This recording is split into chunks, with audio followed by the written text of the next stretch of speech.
This morning we're going to talk about the Harlem Renaissance. Sometimes it's also called the New Negro Renaissance. That term, the New Negro, came from an anthology, poetry anthology published by Alain Locke in the 1920s. That the anthology was called the New Negro. And so those terms kind of become interchangeable. Typically today we call it the Harlem Renaissance. But we talked about the ways in which the violence and the rolling back of civil liberties in the South made it a fairly undesirable place to live. And that led to what we call the Great Migration, which is when African Americans in the South began to migrate to the North, because in the North there were obviously greater civil liberties, less violence, but there were also industrial jobs, better opportunities for employment, for housing, and that drew a lot of Southerners, Southern African Americans, into northern cities. And one of the places where African Americans settled was New York, and especially in a neighborhood called Harlem in New York City. And out of that community, there developed this sort of cultural flowering. A renaissance means a rebirth. So there was this rebirth of cultural creativity, and it was manifested in the music. This was the era of jazz, in the poetry, in the art, painting and sculpture, in fiction to a certain degree. And through this cultural thriving, African Americans began to move away from, you'll notice much of what we've read has been personal narrative of one sort of or another. They really began to engage in more creative forms of art like poetry and fiction. So that Harlem Renaissance era gave rise to a lot of painting and cultural production as well. And this is a painting that is called, it comes from a series called Aspects of Negro Life. And it is a mural that is painted on the Schoenberg Center for African American Studies in New York City. And you'll notice in this painting, we have a lot of aspects of Negro life represented. You can see here, you have cotton fields denoting slavery, and you have the workers, you have the black preacher, looking up to the Capitol, asking for freedom and independence. And then, of course, let me see if I can move this. Of course, we have the threat of the rolling back of those freedoms with the imagery in the distance of the Klan. And so it's this call for, the struggle from slavery to freedom and the forces that are fighting to roll back those freedoms. Well, W.B. Du Bois was very much a part of this conversation. And this speaks to what we've talked about, especially what we talked about last time with Charles Chestnut, this idea of representation, how to represent and find ways of combating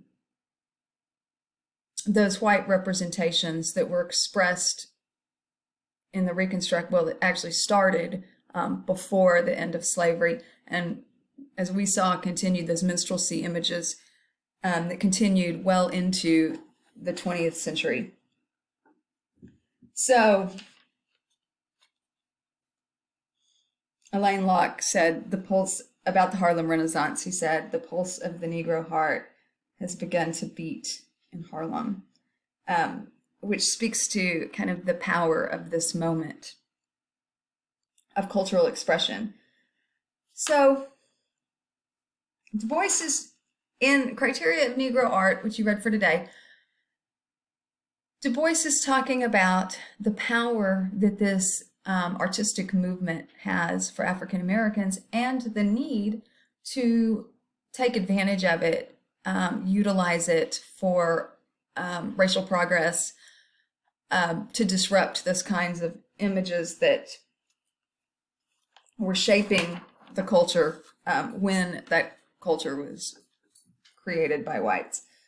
So he talks about this idea of beauty and finding beauty. And a part of what the purpose, the function of the Harlem Renaissance was to find beauty in Black life, in Black culture, in Black representation. And he says we have these new stirrings, these new strivings, as we have artists beginning to produce their own images. And so let me move this forward. I'm trying to read my handwriting.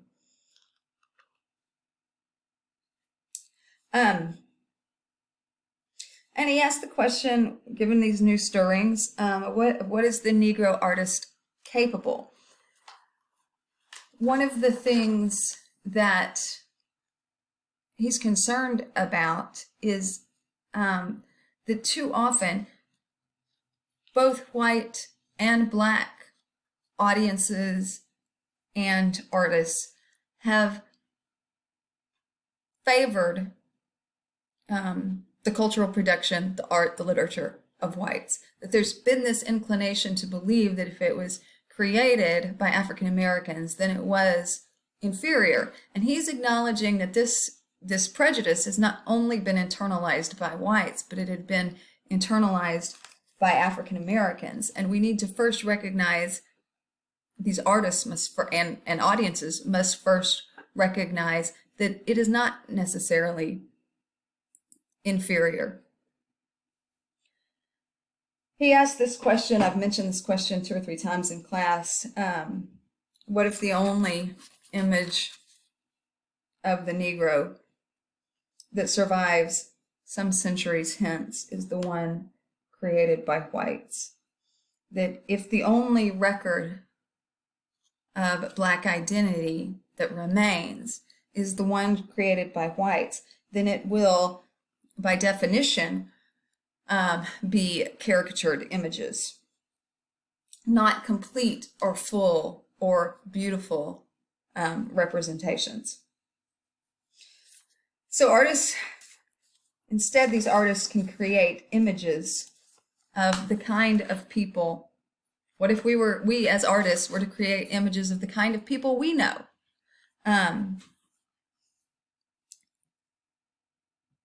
The fuller, more complex, more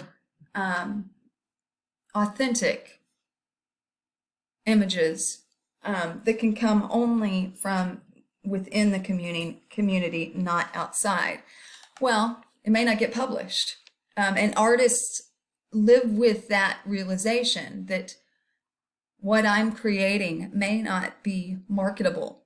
It may not get published by the art museums, publishing houses that are looking for these familiar caricatures. He calls Uncle Tom's and Topsy's. Let me put this back up here. And so the inclination may be to generate what the public wants. I mean, this is always a question in publishing, what's going to sell? So the inclination may be to produce what will sell, what publishers want. But Du Bois says, ultimately, that all art is propaganda and ever must be. That anytime we create art, we are creating an idea. We are conditioning people to have a certain set of expectations. And he said many people don't want to believe this. It should be art for art's sake. It shouldn't have to be in the service of some larger idea, in the service of some political statement. He believes that art is political. And by political, he doesn't mean like politicians. He doesn't mean like campaigns. He means art shapes the way we think. The images that we see day in and day out create the way that we think about a thing. And so he is saying we as Black artists can use that to reshape people's thinking. A lot of times people will say, well, it's just media. It's just a movie. It doesn't have any impact on me. I know the difference between reality and fiction, like in a movie or on television. But that stuff gets into our subconscious. And he said, we cannot let one side create propaganda while we sit back and do nothing in response to it. And so this becomes an important debate in African American art, because there are other artists who say that the Black artists should not have to have the responsibility of speaking for their race. They should be able to create the art that inspires them, which I think on both sides we have legitimate arguments. That's one of the reasons these issues are so difficult, is because there's not a clearly right and a clearly wrong. But Du Bois believed that art could be used in the service of equality and, more importantly, in the service of humanity, right? To redefine Black humanity outside of those images that allowed for the dehumanization that we saw in minstrelsy, that allowed for the violence, and create art as redefinition,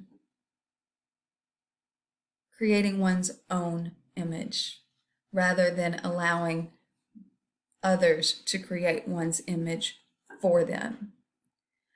And he saw this as an important obligation and responsibility for the Black artist.